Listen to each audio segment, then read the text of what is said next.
Hello and welcome to the Jackcast, your Swansea City podcast. I'm Matt Brocco and I'm joined as ever by Stephen Carroll. Evening, Steve. Evening. Well, it's been another topsy-turvy week for the Swans with a defeat, a long overdue win, a clean sheet, and even a former player talking about boardroom disagreements with contrast. To help guide us through the sublime and the ridiculous, we're delighted to welcome Ian Mitchelmore back onto the pod. Mitch, thanks so much for joining us. Thanks for having me on, gents. Good to see you both. I think the last time we spoke was just before the World Cup, before Wales jetted off to Qatar. It's fair to say we probably couldn't have foreseen what was just around the corner, both probably for Wales and for Swans. Yeah, I think we were still saying things like top six and playoffs back then, weren't we, lads? It's crazy how things have gone since then, and obviously what happened with Wales at the World Cup and then coming back, January window and everything since. It's been a tricky 4 or 5 months, isn't it, lads? But Omar here and all that stuff, we're still here. So yeah, 8 more games to go. Not that we're counting. You've come back from Qatar and got straight back on your day job covering the Swans. January window must have been a bit of a weird one because whilst being the centre of attention, he really had nothing to report in the end. It was a massive farce, wasn't it? Yeah, and ironically, that became the story in itself, and it kept me very, very busy, which sadly was the case because you want to be busy for the right reasons. But it is what it is. We all know how bad the window was, and yeah, there's no excuses for how shambolic it was, and you just have to hope that the lessons are learned now, whether they will be or not. Proof will be in the pudding in a couple of months' time, but for the benefit of everybody at the club and for Russell Martin and the squad and the future of the football club, really, it's so important to see how they learn from those mistakes and build in the next couple of months, really. It's so huge. And one thing I think the club desperately needs is, any manager will need is backing. And I think that's something that they've really failed to do. And look, I wouldn't be a revisionist now and say that I haven't given Russell Martin a lot of criticism. I've done so, whether it be on social media, on this podcast, as Steve will attest to. I think there's a lot of things he could have done a lot better. But you also can't deny the fact that he was being left high and dry without the players, and the board have left and let him down. And I think it's been one of those the worst kept secrets in this part of the world, really, boys, isn't it? That we've been looking for something or someone to come in and either take the club off the owner's hands or at least give an injection to it. And there are rumours. Everyone listening to this will know of the rumours. I think the most prominent one is a gentleman called Nigel Morris, who's front of QED Investments. He's half Welsh. He's got links to the area. There's a lot of promise in that. It just seems at the moment it is still rumours and there's nothing solid to go on. But I think everyone, or wouldn't that be nice if during the international break now we got something from the club or someone to solidify that up, because I think the club really, really needs it. And there's no, Steve, there's nothing that this club needs more right now than new owners, right?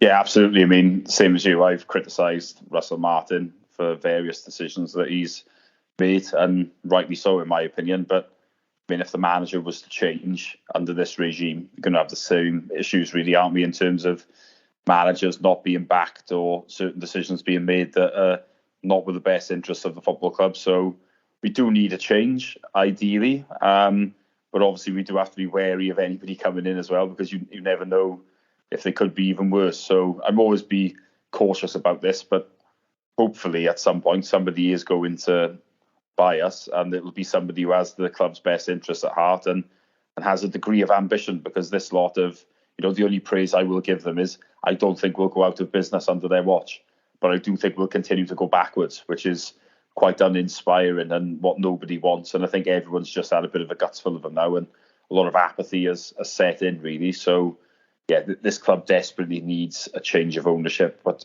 only the right one, hopefully. And the fact is, if this club was to be sold, I'm not sure that our current owners would be bothered who took it, as long as they were paying the money that they wanted. So we do have to be wary about that. But yeah, there is, obviously, we've heard 1 or 2 rumours that are out there online. But at the same time, there doesn't seem to be anything concrete there either. So, I guess we've all just got to watch this space with interest at the moment. Mitch, you obviously covered the January transfer window and the follow-up Trust interview, which I think you were just ready to log off for the night, and that came out and you just had to get back onto your computer and write up a quickly written article just to get something out there. It was just so out of the blue, wasn't it? And I think the things that came out from the ownership group that night, the Silverstein and Levy who were on the call, just spoke volumes of the problems that Swans are facing in the transfer market. There's a complete breakdown in communication there, isn't there? Yeah, exactly. I mean, taking back to that night, I mean, I've quickly learned covering Swansea City that you can never get to 8 p.m. and crack open a can and put your feet up. You never know what's going to happen in the evening. So, but no, it was a pretty bizarre night, and it kind of summed up, the day after we had that press conference with Russell Martin and all his staff at Fairwood. It's only in a small room these days. It fits comfortably about 15, 20 people, and yeah, it was absolutely packed in that room, and there was a lot of anger, frustration from Russ, and the staff joining him sort of showed the same thing. And yeah, it all sort of came into that Birmingham game where I thought this is a big moment, and they go and lose it, which ironically I think that was the turning point of the season for me, that Birmingham game. So yeah, but yeah, just in terms of like Steve said there with the rumours that have been doing the rounds on social media, watch this space, I think is a fair way of saying, because you certainly don't want to speculate before anything's finalised or even remotely close. But it's no secret the owners want fresh investment into the club. I think the figure mentioned recently was around 16 million or so since Jake Silverstein's come into the club that's been put into the club, and naturally we've seen their equities grown. The trust share is being diluted all the time. It's down to I think just over 13% now, and the likelihood is that will continue to decrease as the ownership grow a larger stake in the club. So you'd like to think it's just a case of when, not if, in terms of boosting the coffers, because ultimately they do need it. This club is losing money every year, hence why we've seen players being sold left, right and centre, and there'll probably be more player sales this summer. There's going to be plenty of players leaving anyway, with contracts expiring, loans expiring. But even after Michael Obafemi and everything else as well, you can't rule out a potentially a Joel Pirro or an Ollie Cooper or a Ben Kabang, whoever it may be, attracting a bit of interest, and if the owners need to and decide they need to, selling up. So, if they can get investment on the face of it, it would be a huge plus, because the club do need it. But as Steve said, if it's more serious than just investment, you've got to make sure the club's in the right hands, and that could be a monumental decision for the club, because we all know how things have gone since 2016. Yeah, absolutely. Cautious optimism, I think, is the buzzword of the day. We hope that there's something. It would be fantastically timed if something did come out between now and Cardiff. Wouldn't that be great? But we'll see. It's all kept hush behind closed doors at the moment, if there is anything there. Let's get down to action on the pitch, gents. There's two games to talk about. We'll start with the ridiculous from the sublime, Mitch, with Millwall. I thought Swans were perhaps better than them for around 70 minutes of that game. The new shape with four at the back, Harry Darling playing right back. I thought we were quite dominant in that game. But 2 moments of crazy defending cost us again. Yeah, to be honest, Matt, I think you've summed it up in a nutshell there. They were the better side throughout the game, created the better chances. Just undone by 6 minutes of madness. 2 disgusting goals. They were absolutely horrible to concede, and you can't go 2-0 down to a team like Millwall away from home. They're very savvy, well drilled. They know what they're doing, and credit to Gary Rowett. He's got a tune out of certain players there that certain other managers haven't been able to do. So you're fighting a losing battle when you go down 2-0 there, and they did push and still probably could have got a point out of it after Ryan Manning's goal, but it wasn't to be, just left themselves with too much to do. But it was an encouraging performance. I spoke to Nathan Wood after yesterday's game, the Bristol City win, which I'm sure we'll come on to as well. And he said that the players left the pitch at Millwall feeling pleased. They're disappointed to lose, obviously, but they felt like they were on the right track again, playing how, in the style that they did earlier on in the season when they were getting such positive results. So it felt like a win was coming. There was good signs against Middlesbrough. Second half at Luton was improved, but yeah, this was more of a rounded, complete performance. Sadly undone by two mistakes that's happened too often this season. But yeah, it was a good platform to go into the Bristol City game, definitely. Yeah, and Steve, I mean, as Mitch just mentioned there, the two mistakes were shockers, and I think when the ball, first of all, I think Grimes and Cabango, or maybe Wood, had a foot on the ball at some point while the ball was bouncing around there, but no one took lead, no one took ownership of that situation. You just want someone to go in there and smash that ball in any direction away from the goal, don't you? Even if it goes out for a corner or bounces off someone and goes out for a throw, it doesn't matter. Someone needs to take ownership in that situation, and no one did. Yeah, I mean, like we've said it so many times. I mean, the amount of bad goals that we've conceded, and you could add both of them at Millwall to the list again, can't you? I mean, that long throw comes in, you've just got to get rid of it. It's as simple as that. We all like to see nice football trying to play out, but in a scrappy situation like that, you just got to get rid. You've got to smell the danger. It just feels like on occasions we don't do that very well, do you? But I mean, if you conceded that at Minutes Newith on a Saturday, you'd see people screaming at each other saying, what the hell is going on? And, we've got to get better at that side of the game, really, haven't we? It's letting us down, because the performance at Millwall wasn't bad at all, really. But if you defend the way that we do, you're not going to collect many points. That's the problem. So, it's another lesson for us, really. That first goal was another one you can add to the long list of horrendous goals we've conceded this season. And Mitch, I'm going to hand you the hospital pass here and ask you to talk about that second one, because I don't think I can. Yeah, that is a hospital pass, isn't it, Match, isn't it? No, it was just like a catalogue of errors, and I must admit, when I first saw it in live play, I thought it took a bigger deflection off Ryan Manning, and I didn't realise how poor it was from Andy Fisher. And I saw the replay, and it was just one after the other. But even before it got to there, Olivier Ncham should have done better, and it's just all round it was awful, wasn't it? It was absolutely awful. And the biggest frustration, I think, was I look at how well they handled the set pieces in the first half, the long ball threat. Tom Bradshaw didn't get a sniff, and he's been brilliant this season. Zion Fleming, he's been outstanding this season for Millwall. He was virtually anonymous, and then all of a sudden they're 2-0 down. I think that was the biggest disappointment, because they did everything really well. I suppose it was kind of the same in the Middlesbrough game in some ways, where they didn't control things, because obviously Middlesbrough had a lot of the ball in that first half, but I thought they had a good impression on the game, and then all of a sudden it's just those key moments, wasn't it? And yeah, we've said this before, haven't we, lads, this season, and that's the big learning curve. But you'd like to think players like Nathan Wood, Harry Darling, Ben Cabango, still all relatively young, they'll only be better for this, you'd like to think. Russell Martin says that every week anyway, so hopefully he's bang on. Well, we've got the youngest squad in the league. I was going to say. No, we joke about it, but he's got a point. I mean, it's such an aggressive, bold style, and mistakes like that, they're going to cost you. And Swansea have sadly found out the hard way. They're bloody costly this season. They really have been. So you can only hope that they'll improve from it, because you'd like to think it can't be as bad as it has been in terms of mistakes. It was nice to see what resembled more of a complete performance, because if you do, and you can't do this in football, you can't give opposition 2-goal leads, Steve, as we've said so many times this season.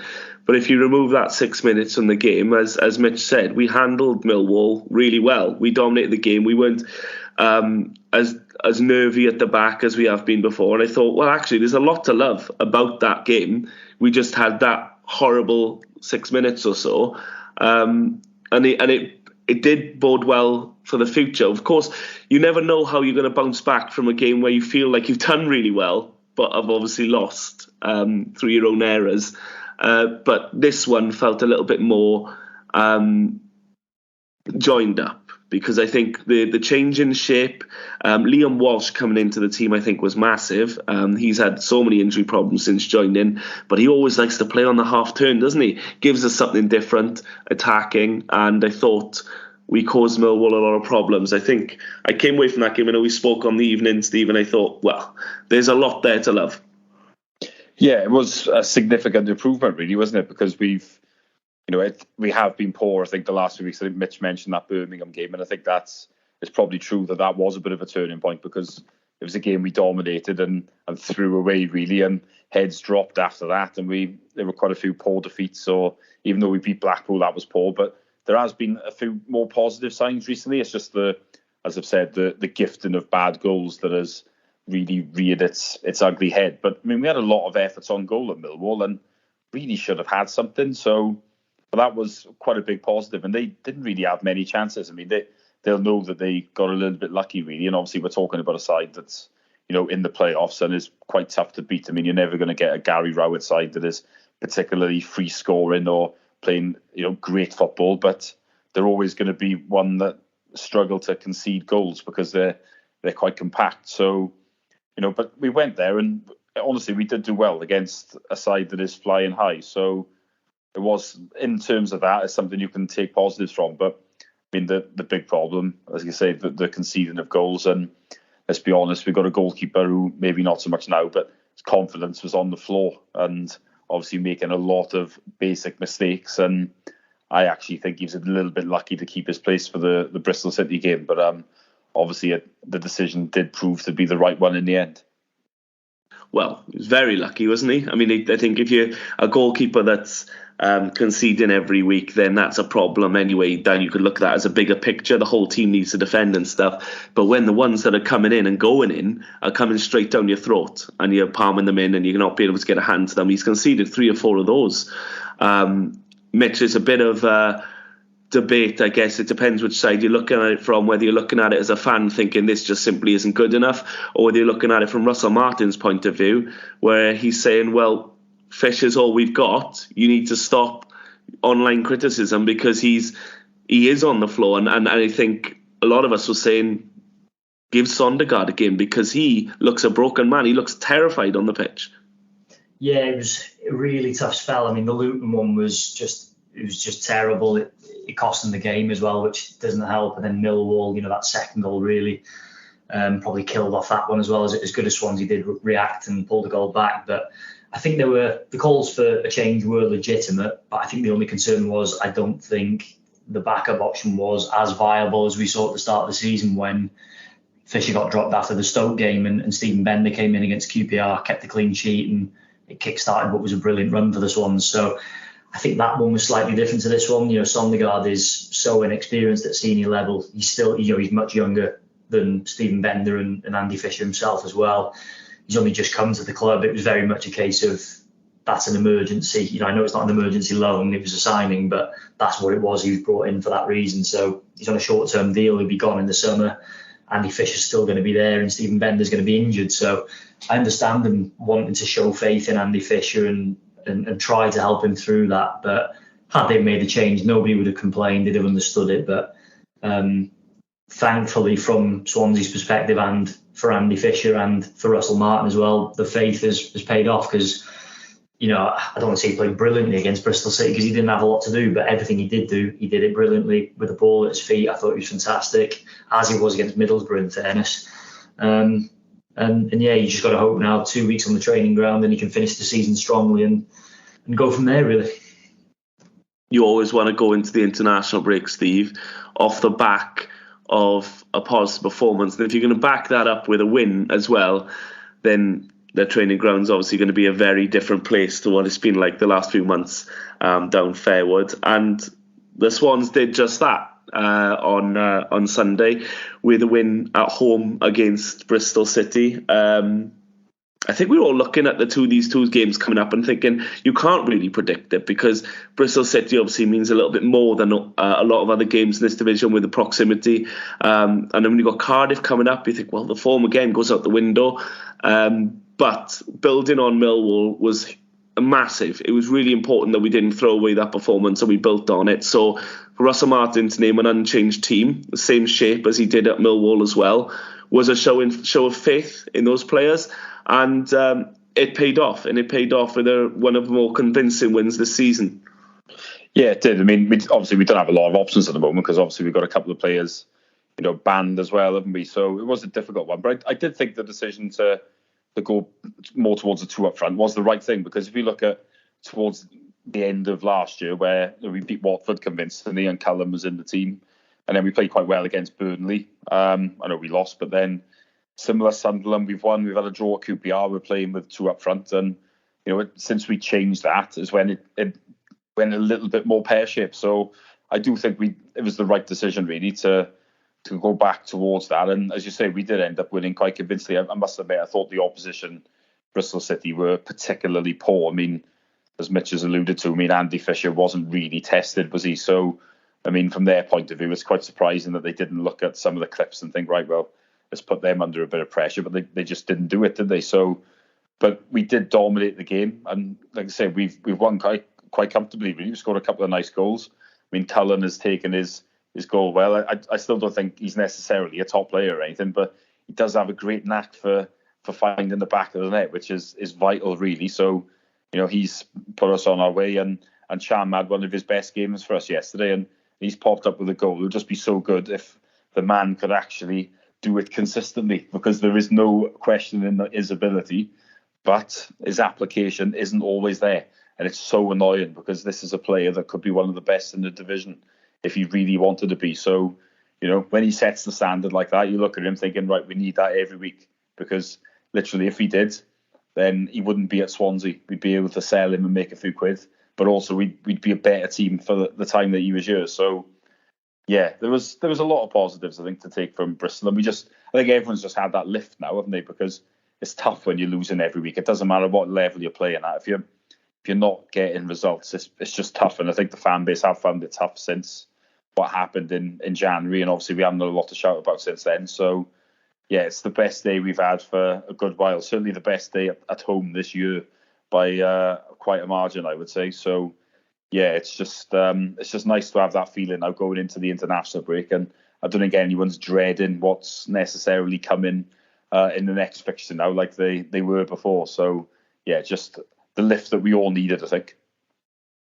Yeah, Mitch, I think fans have come around to Liam Cullen being in that starting 11 and pushing his way into a more permanent thinking in Russell Martin's plans. As Steve said, a lot of fans still don't think he's necessarily the quality of a championship striker, but he's got a knack. He knows where to be. He scored a couple of goals just being in the right place at the right time. I think he scored 3 or 4 just being around the 6-yard box where the ball's dropped. A couple that's just bounced off the post at him as well. Cullen gets goals. Yeah, regardless of your view on Liam Cullen in terms of his ability and what level he should be playing at, nobody can doubt the effort, the endeavour, and sometimes when you're in a rut, you need players like that just to drag you through it, and it helps that you can finish as well. I mean, the one against Bristol City that's a brilliant finish. He's read the run from Ncham well, no look pass from Ncham, who was excellent. Like Steve said, he was brilliant. One of his best games, probably his best game this season, or maybe even his best for Swansea. And I still didn't give him star man. I feel horrendous. I gave it to Nathan Wood. Maybe with hindsight, I should have changed that. But yeah, hands up there. Apologies, Olivier. But no, it was a fantastic finish from him, and Steve alluded to it. I thought he was very unfortunate to get dropped after he had such a good run. It was it 6 goals in something like 8 games or something on those lines, and then he was starting off the bench, only getting a couple of minutes here and there, and weirdly it dovetailed with Swansea's slide really after the January window. So I thought he was very unfortunate, but nice to see him get back on the score sheet, because it means so much to him. I've been lucky to interview him a few times, and yeah, he adores the football club. He really does. It means the world to him, and to see him sort of put in such a good effort, play a part in a win and get a goal as well was great. Yeah, it was, and I mean, going into halftime with that win, that lead, Steve, you're thinking, well, I'm sure you're thinking like the rest of us, that means very little given Swansea's in form to go in with a lead. The second half, sometimes we come out and just don't perform and concede. So to see us build on it, and again, I know question marks over Bristol City's application because they were quite poor, but to see us build on it and add a second at a crucial point of the game, because I think as you're reaching the last 10 minutes, the team who haven't won in over a month, nerves are naturally going to set in. Despite how good the performance was, it wouldn't have mattered. And the coolest man on the pitch, I was screaming at him to hit that one first time, but he's took it under his control, taken a touch, and then rifled it home. Olivier Ncham seals the points. Yeah, as you say, I mean, I think that was just what we needed when that second goal, because you can only imagine how jittery we all would have been in the stand if we were hanging on, given our recent record. So it was just nice to get that second. I knew even though obviously we have let 2-goal leads slip this season, it did just feel a bit like, right, that should seal the game here because the opposition really aren't offering anything. And yeah, it ended up being comfortable, didn't it? Of course, there was the offside goal, but to be fair, we were quite clever with that. When we started it at Millwall, I remember we discussed it during the game yesterday about playing this higher line from like free kicks that could come into the box, and because obviously the goalkeeper doesn't like coming for crosses. So by doing that, obviously we're given the opportunity to, it's going to be a lot harder for the opposition to score a header straight from across from a free kick. So that was quite a good idea, I think, something we should stick with, because I think that we're far more likely to be successful with that. I mean, ideally, you'd always want a goalkeeper that will come and command the area and take crosses, take the pressure off the defence. But we know this goalkeeper isn't, really capable of doing that. So I think this is a good alternative plan to help us out, really. Yeah, it's certainly, in the situation like we've been in, you want as few people around the goalkeeper in the 6-yard box as possible. So Highline certainly welcomes that, and as from set pieces and stuff like that. Mitch, on terms of the shape, we saw the change for the last week or so, forced because of the suspensions and we've had, which has kept us a little bit threadbare. But we've had this before where Russell Martin, maybe under a bit of pressure, just after that Stoke game, tweaked it a little bit. Then we got that very impressive run of wins, I think 7 and 9. And then we saw the old ways creeping back in, and obviously the results tailed off then.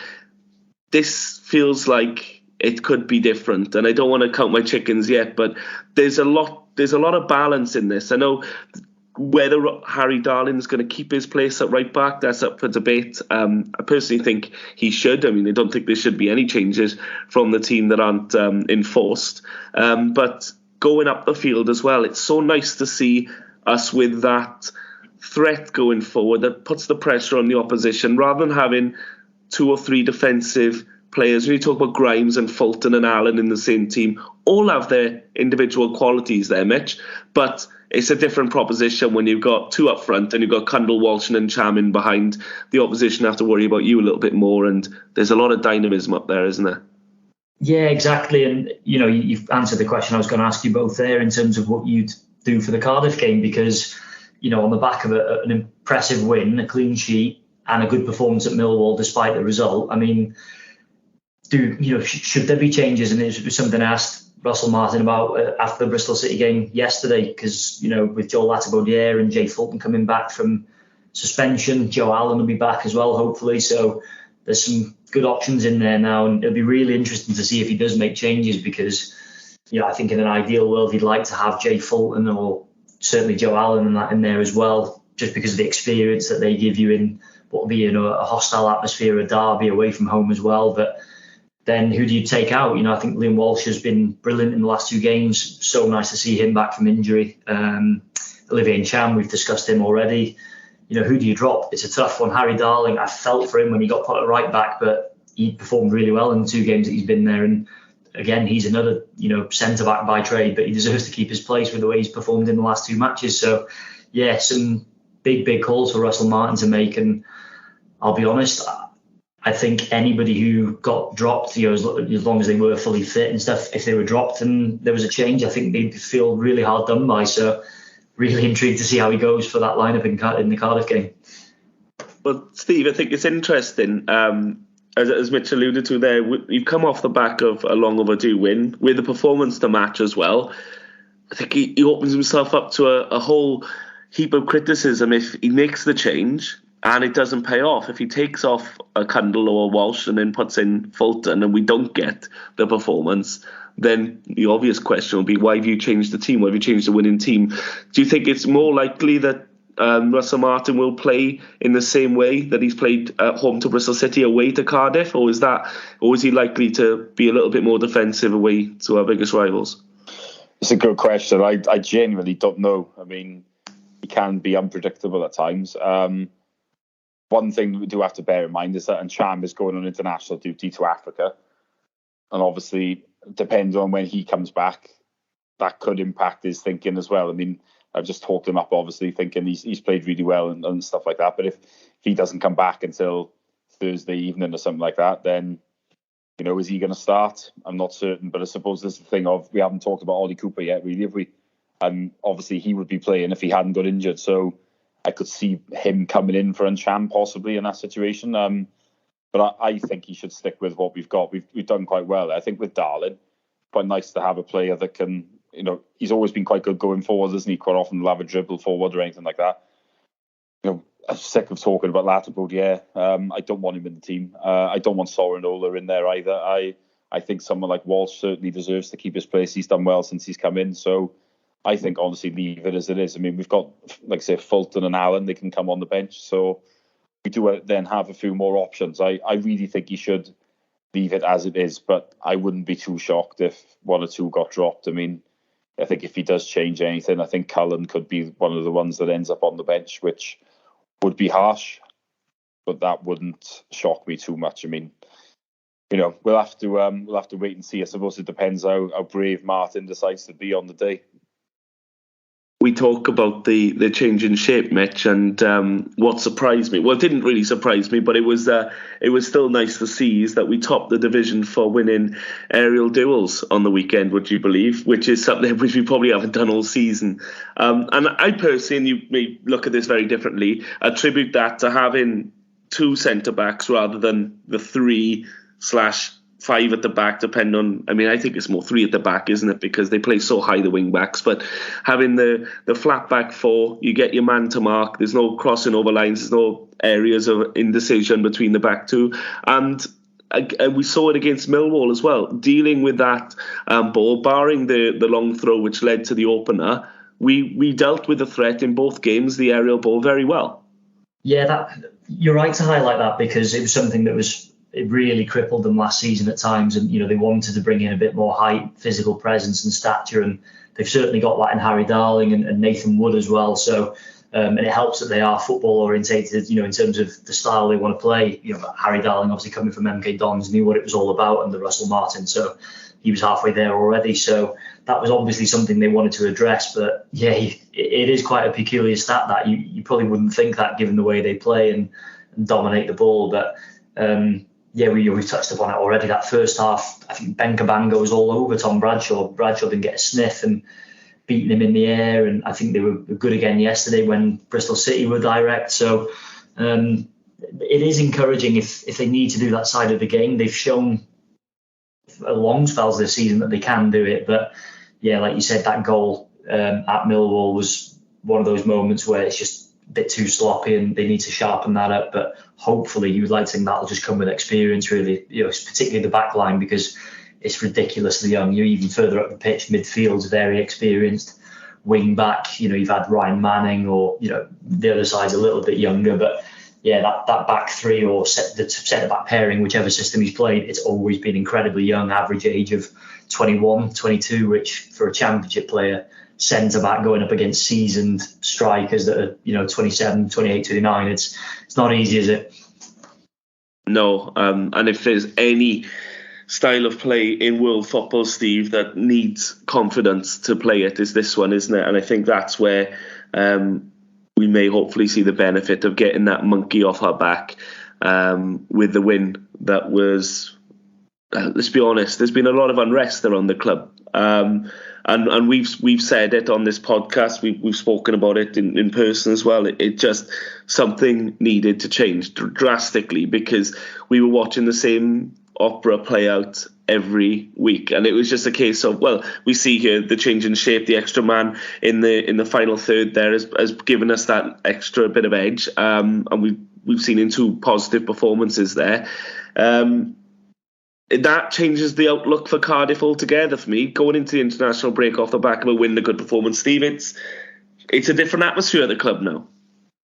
Yeah, I think there is. I mean, from my point of view, there was always that fear as well of, obviously, if they were to do well on the weekend, obviously they didn't, did they? Or they sort of did before. We're going to talk about that in a minute. Okay.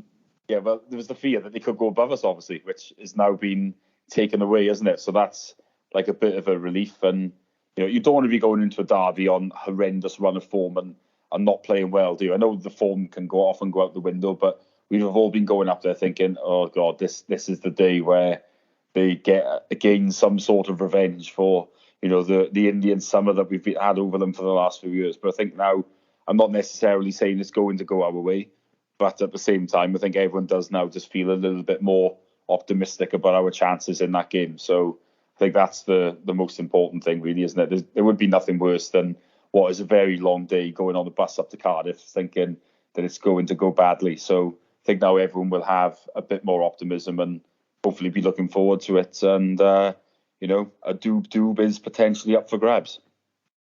Yeah, history twice over. Mitch, Cardiff away at Rotherham. Bit of a comedy spectacle there at half-time. I think it was one of the most bizarre things I've ever seen. Dry in the first half and unplayable by the 47th minute. Yeah, we were chatting about this briefly before we started recording, and it was staggering, really. I had a rare Saturday off because the Swans played on a Sunday, so I was watching it on Sky Sports News unfolding and just seeing the pictures and the videos that came through. It was staggering, really. Don't get me wrong, it was an unbelievable downpour, but for a championship pitch, like Steve said beforehand, to not be able to withstand that, it's a bit concerning. And then, there's a bit of shenanigans going on after that. So, look, with the fact that they were winning the game 1-0, by all accounts, they were deservedly ahead as well. They'd have been thrilled to come into the derby with a win, a clean sheet, and, just having that bigger buffer over the relegation zone. Whereas now there's sort of controversy around that. There's a bit of anger and disappointment, and, look, they'll want to use it as fuel to beat Swansea, but at the same time, it could go the other way, and they're going to be looking over their shoulders because that gap is very, very small between them and the bottom three now. And they've been given a bit of a touch with Wigan having a points deduction, but there's still Huddersfield and Blackpool fighting for their lives. So, whether they feel the pressure or not, who knows? But there's certainly a lot on it for Cardiff going into this game. Well, Mitch has just mentioned there, Steve, what my next point was going to be, which was how do Cardiff react to that? Because in one hand, they can feel the injustice and use that as a kind of motivational tool to come out all guns blazing in a couple of weeks. On the other hand, they saw that as a good first half, an opportunity to pull away from the bottom three. Swans effectively, there were whispers, we're going to get dragged into a relegation battle, and potentially, we've got to play Wigan and Huddersfield, of course, potentially down the line, if we still don't pick up the wins, then that could have come to fruition. I feel like the win on Sunday has really given us that vital breathing space, an opportunity for us to get a bit of confidence, relax a little bit, and just take, like I said earlier, take the monkey off the back. But how do Cardiff deal with that bizarre set of circumstances, the distraction of what's going on with the club lodging complaints or whatever's going to go on there, and media journalists running their mouths off on social media talking about this, that and the other? You have to wonder how that distraction plays into Lamouchi's team. Yeah, it's an interesting one, really, isn't it? Because it might not actually be good that Cardiff have got 2 weeks to stew in it. it feels like a long time you might calm down by then in some ways. But, from their point of view, they'll feel very hard done by, understandably so. And I know that they're obviously livid about the scenes that it looked like Rotherham were particularly desperate to get the game on. But, I can understand that's wound them up. But I think realistically, when you look at that pitch, it was not playable anyway. I think the main criticism from Cardiff should be aimed at the fact that how can a championship pitch deteriorate so quickly with some rain? So I think that would be a very legitimate argument. But the other stuff is more like an irritation, I think, rather than having a major effect. I really don't think it has. I think the pitch is in so much trouble that, whatever would have happened, the game couldn't carry on. So, you'd be furious, wouldn't you? I think if it was us, we'd be livid. We'd thinking you've gone all that way. The sprinklers come on as well. Yeah, I know. You wonder with that if obviously they were scheduled to come on before they thought they were going to have rain or something. Yeah. Like all these things, they just add to the thing. And you can only imagine if you're on a bus back up home from there as a Cardiff fan, the amount of moaning and anger must have been off the scale. And I can understand why, even though of course we do find it quite amusing in this part of the world. But yeah, they need to try and use it as fuel, don't they, to go, right, we're going to take it out on the next opponent. And obviously, when they play Rotherham as well, they should be thinking the same thing, right? Well, the aim almost of trying to drag them into the relegation battle as well as trying to save themselves, really. But look, it's unfortunately the heavens open. It's one of those things, and they're going to have to go again, aren't they, at some point? But yeah, like I said, from our point of view, we can only really worry about ourselves. And the good thing is we've won, obviously, because the game was off as well now. They can't go above us. And, if we were to lose, that added incentive for them would have been horrendous for us if that had happened as well. So, now, even if they beat us, they won't go above us. So that's got to be a good thing.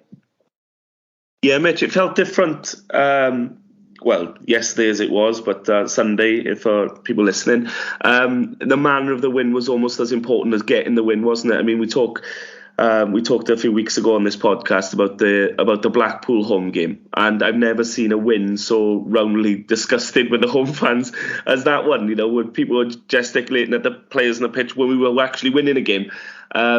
Because of the manner of it, because of the fact that we were under the cosh against 10 men, a team that couldn't, hadn't won a game in so long. It did feel like even winning that game, it felt like there was no real light at the end of the tunnel, nothing to cling on to. Whereas yesterday felt like, right, there are building blocks here now.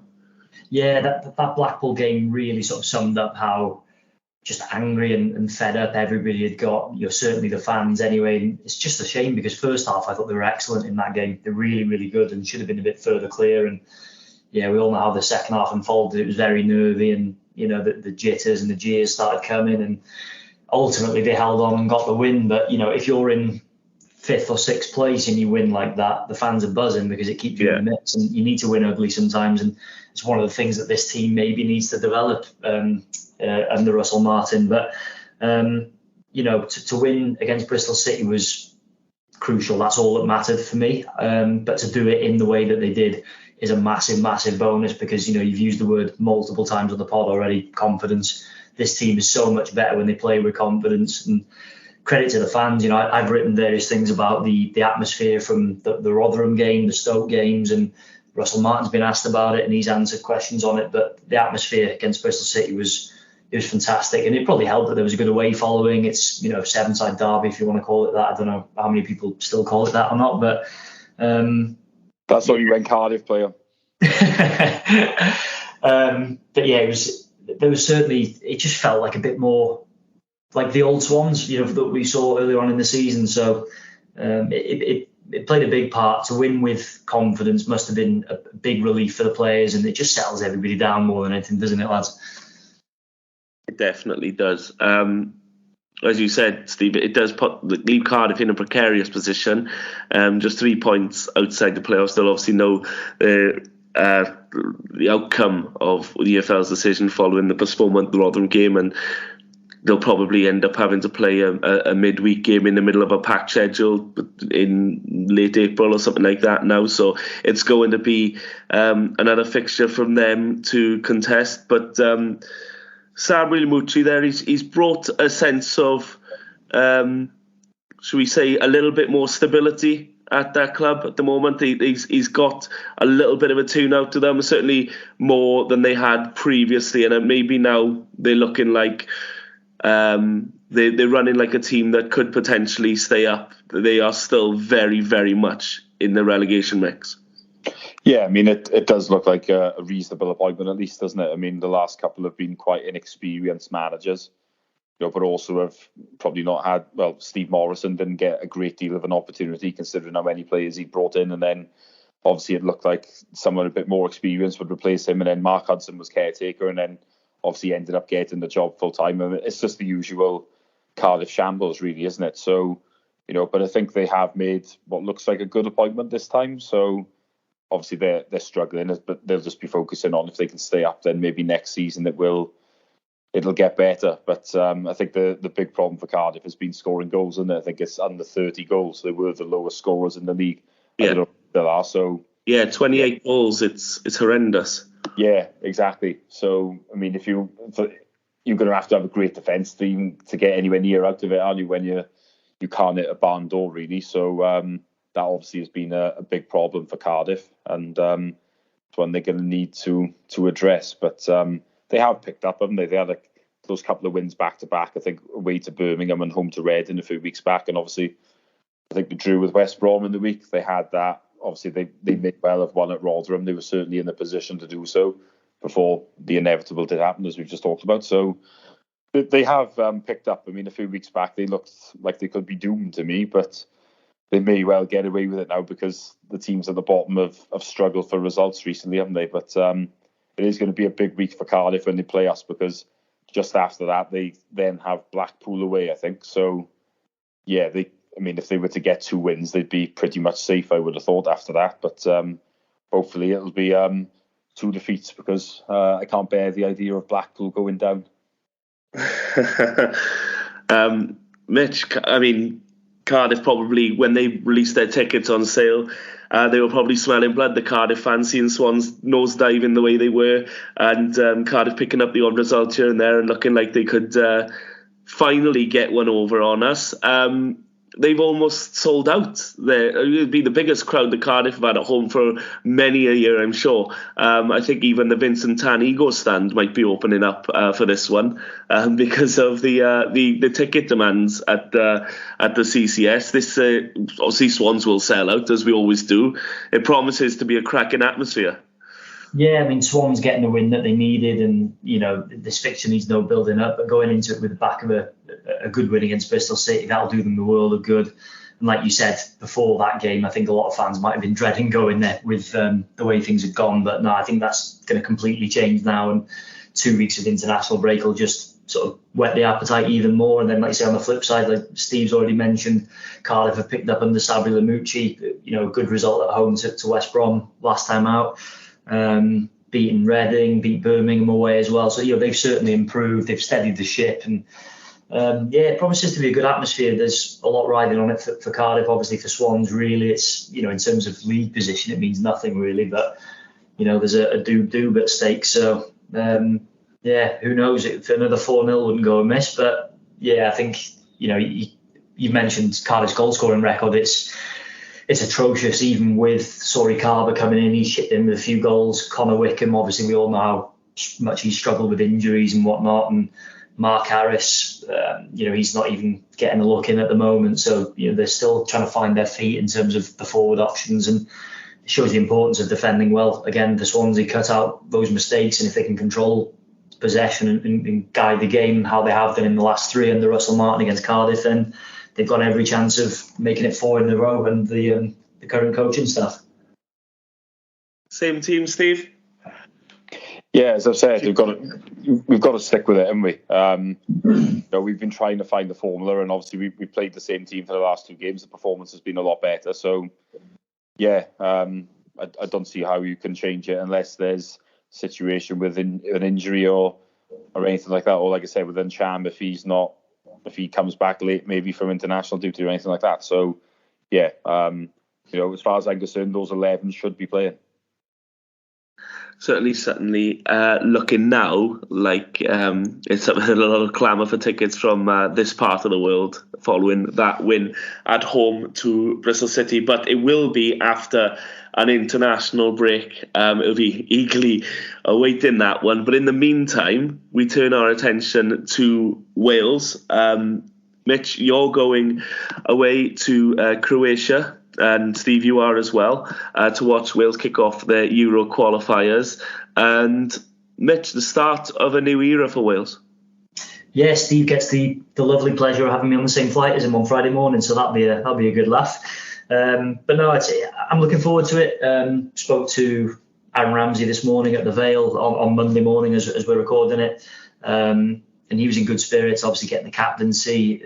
I think there were big fears that he might have joined the likes of Gareth Bale and Johnny Williams, Chris Gunter, Joe Allen in retiring, but thankfully he hasn't, because I know he's had a really tough time with injuries. He had a really poor World Cup in many aspects, and so did Wales as a team, let's be honest. But he's still got that real quality that we don't have enough of. So to keep players like that is a massive, massive bonus. And a new era. We don't have much hope going into the Croatia game, let's be honest. If we got beat, nobody'd be surprised.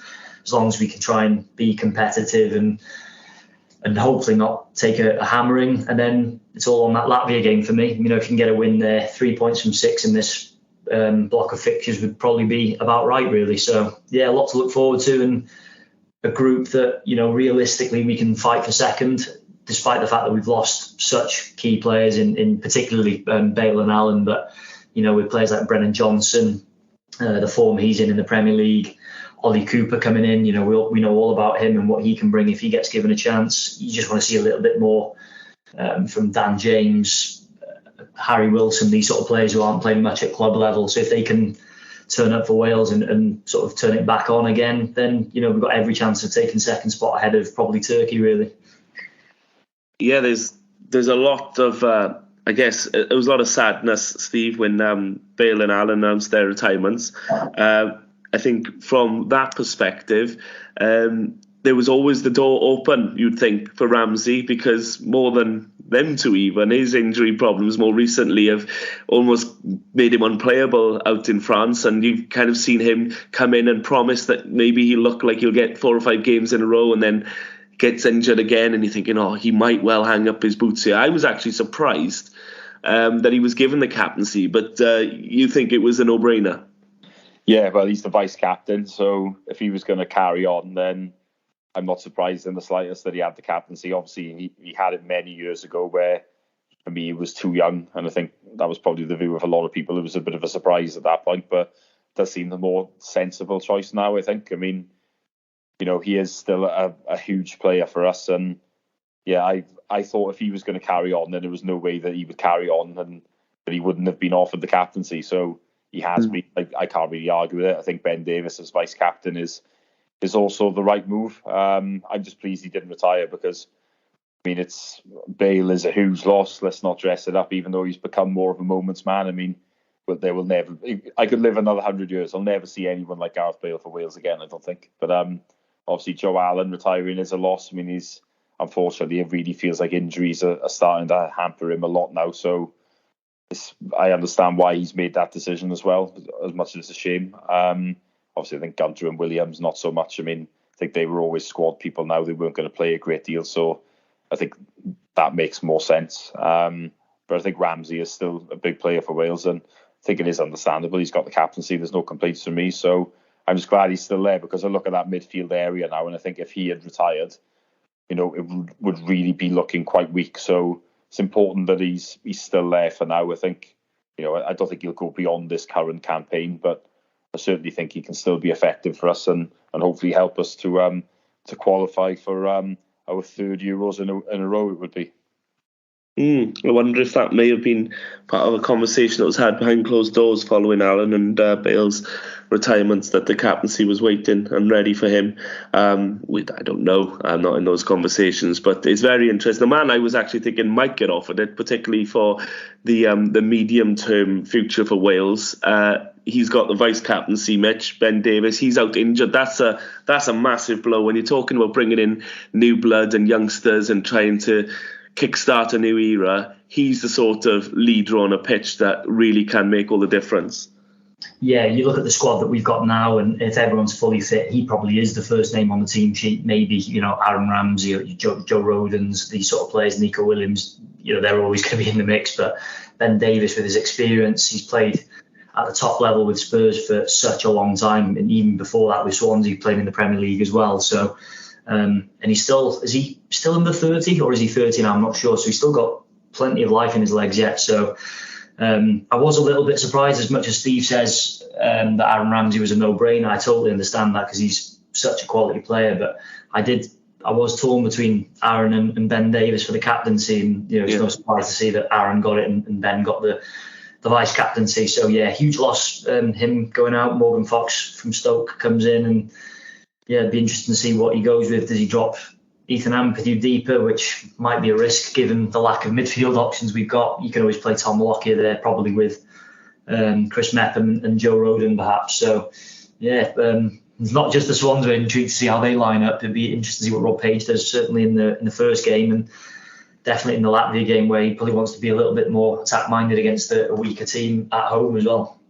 Well, I was just about to come on to that, Steve. The idea of this new blood, some of the exciting players that maybe didn't necessarily get the minutes they would have hoped for in the World Cup, where Page opted for experience.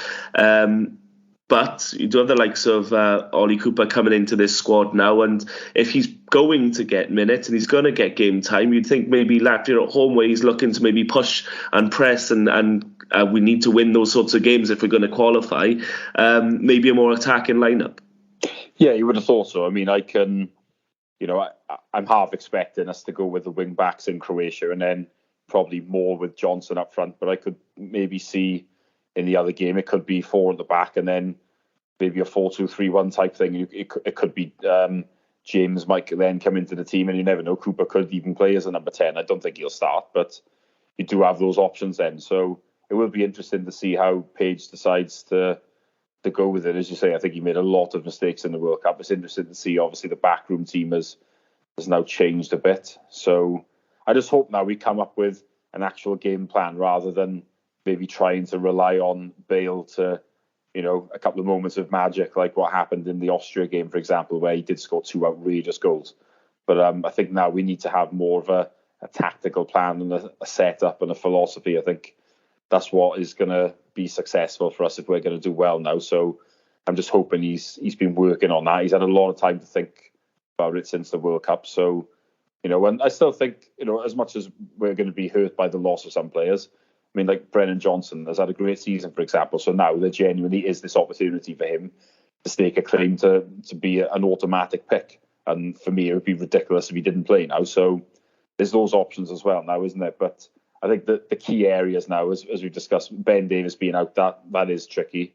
So Lockyer can come in, or Cabango potentially, obviously, and then you don't really want to move Ampadu back there now because the loss of Joe Allen. So he needs to go there, and you're looking then, is someone like Joe Morrell going to play, for example, because at least he'll keep the discipline of sitting in position, where I think that was a mistake that we made in the World Cup, really trying to maybe put too many attacking players in the team. And if we'd had a more disciplined midfielder playing, certainly in the first 2 games, then we may have come away with better results and certainly played a bit better, because we would have given our attacking players a bit more of a license rather than them leaving us a little bit short. So I think that's the key to it. If we, do we now have a proper plan rather than trying to rely on individuals? So it is going to be interesting. But I mean, look, the Croatia game, as Mitch has already said, I mean, any sort of result there would be brilliant. I'm just hoping that we can give them a game and I can see positives going forward. But I mean, realistically, Latvia has to be considered as a must-win, doesn't it? I mean, if we don't win that game,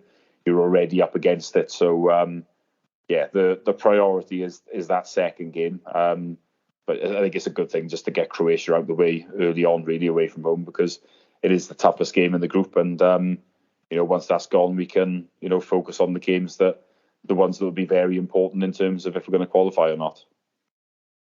I'll chuck you on the spot, Mitch. Apologies. Is Rob Page going to get us to another Euros? Yeah, that's a brutal question. I think he will. I think there's enough in this squad if we can keep those players that we've mentioned fit. But I think the worry is you take out 1 or 2 now. And, in the past, it always used to be if you lose Bale, we're in deep trouble. If you lose Ramsey, we're in deep trouble. But we've got beyond that phase because we had such good depth that was brought through by Chris Coleman, and then Ryan Giggs evolved it as well, and Rob Page certainly reaped the rewards of it. I think we're just in a far better place now. We're talking about losing Ben Davies. Well, you've still got some options in there that we can, in that sort of back 3, or if that's the way he goes, quality wing backs in Connor Roberts and Nico Williams, and then we've already mentioned Brennan Johnson, what a season he's having. You can go the Kiefer Moore route if you want. So there are options for him. So, you take 1 or 2 out and you can still get by, which we certainly couldn't do, 7-8 years ago. So, yeah, it's going to be tight. I think it's really going to come down to those games with Turkey. I feel, if you can go to Turkey in June and get a draw there, and it would hopefully set up a nice game at home against them in the last game in November, a bit like the Hungary game when we qualified for Euro 2020. So, yeah, go on. I'll stick my neck on the line. I'll be positive and say we'll nick second place. Well, Steve, you're known on this podcast for being really positive as well, just like me. Are you sharing Mitch's optimism? I am optimistic because I do think that we've had quite a kind draw, if I'm honest. Like I look at England, who are also a second seed. They've been paired with Italy and Ukraine. Now, if that was us, I'd be very concerned, because we look at the way that Ukraine, outplayed us really in that playoff final, and they were the better side. They should really have gone through, but luckily it was our night. But whereas you look, getting Armenia as a third seed, I mean, that is lucky to say the least. But also Turkey as a fourth. I mean, that looks unlucky possibly, but Turkey have not been great in recent years, so they are the biggest threat, I would say. But at the same time, I don't know how good they actually are. I mean, you look at the last time we played them in Euro 2020, and if we're being honest, we absolutely battered them. We should have won far more convincingly. So, you know, the draw could be a lot worse. I mean, going to Turkey in June, you know, the Lions Den, as it quite often is, away from home, the heat will be extreme. It is going to be challenging, I would have thought. But look, I think we have got a good chance if people stay fit, because I do think the draw has been kind. But I think if we'd had a harder draw, I would have a lot of doubts. But the other thing we've got to remember as well is that we are more or less, I think, guaranteed a playoff, regardless, from the previous Nations League.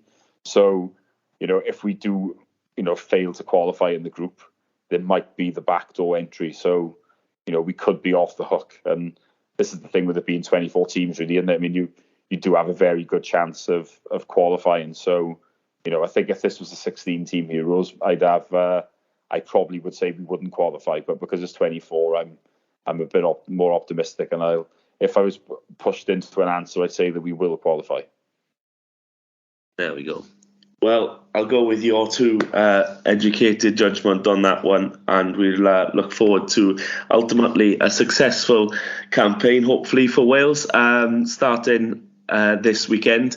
Gents, I think we all said it there, but a minimum of 3 points out of these two games would be a expected return. Anything more would be an absolutely lovely bonus. I'll wrap this podcast up here.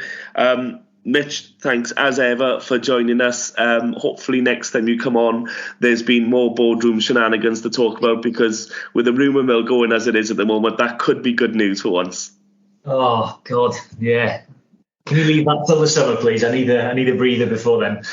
Well, last time we spoke was just before an international break as well. So, hey, who knows? Maybe it's fate. Maybe we're just repeating it and we'll go back onto it in the summer. So let's watch this space, as you said earlier on. Fingers crossed there's something there. And, we'll all be refreshed in the news to see what happens. Gents, safe journey out to Croatia. Hope you have a great time. And to everyone listening, look, it's the big one in a couple of weeks' time, isn't it? It's Cardiff away. The doob, as Mitch called it earlier, is on the line. It's probably something we would never thought we would see in our lifetimes, and the opportunity to repeat it the year later is quite incredible. And coming off the back of a 2-0 home win with such confidence now, I think might be giving the fans a little bit more of a boost. But you look at the game, Cardiff are going to sell out. It's going to be a huge fixture for both teams for very different reasons. Cardiff looking to stave off relegation as well. If you're going, enjoy yourself, stay safe, and sing loud and proud, because this could be a very positive podcast next time we come on. And we haven't had too many of them this season. But from myself, Steve, and thanks again, Mitch, it's goodbye from us.